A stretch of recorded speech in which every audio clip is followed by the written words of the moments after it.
Here, you have a daily schedule, and you might as well do things to keep you on track as well.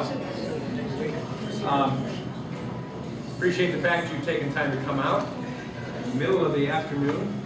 Not the best time necessarily, but we've held town halls here in the evening, in the morning, and afternoon, and we just keep rotating. We've had another town hall in Adrian this morning, and we there and had a good time with them.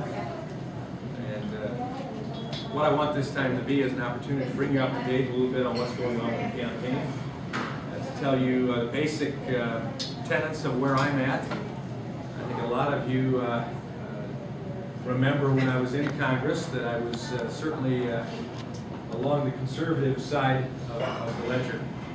And that was my tradition, and that was what I believed people wanted me to vote as, since that's the reason they sent me. We have a major election coming up here starting in August.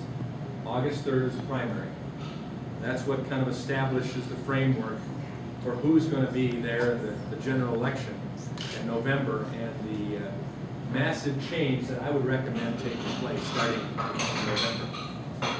A change that recognizes that what's been going on since the last election, for a lot of people, isn't what they signed up for. And that hope and change that some voted for, they decided that that was not what we thought it would be.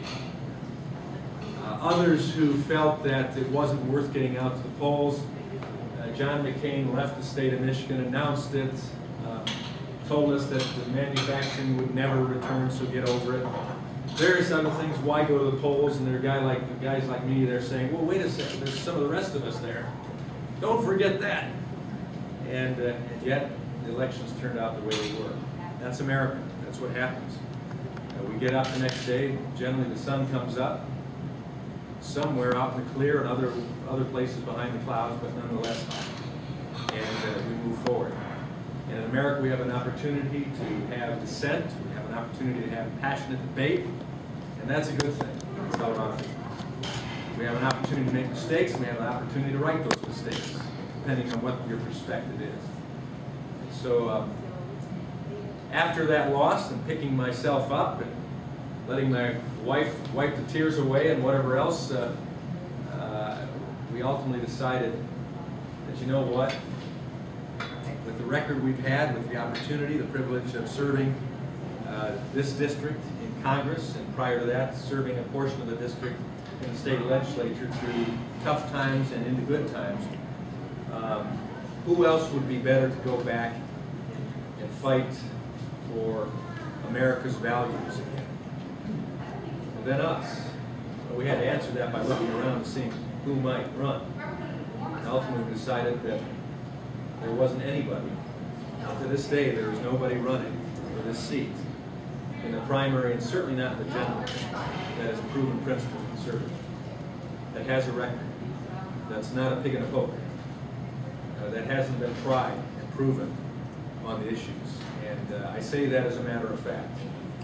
Other candidates can talk a lot. What's the old saw we hear so often? Boy, those candidates, they all sound so good until we elect them. Then what happens? Too often that's the case, sadly. And I think that's why some of the jaundiced feelings, the frustrated feelings are out there about politics in general.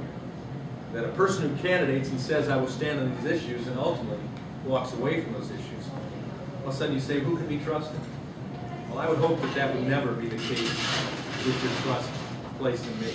And one of the factors that will make sure that that doesn't happen is my wife, Sue, who reminds me of the fact that we have a constituency here that are neighbors and friends. I've lived here in this district for 32 years. Sue and I've raised our children. We bring our grandkids home to the same house we raised our kids in. It's neighbors and friends that we represent. It's not just a district. I didn't move into this district just to run. I came here for other reasons, and then was asked to run. I didn't decide I wanted to run for the U.S. Congress and buy a home and file to run for office the same day.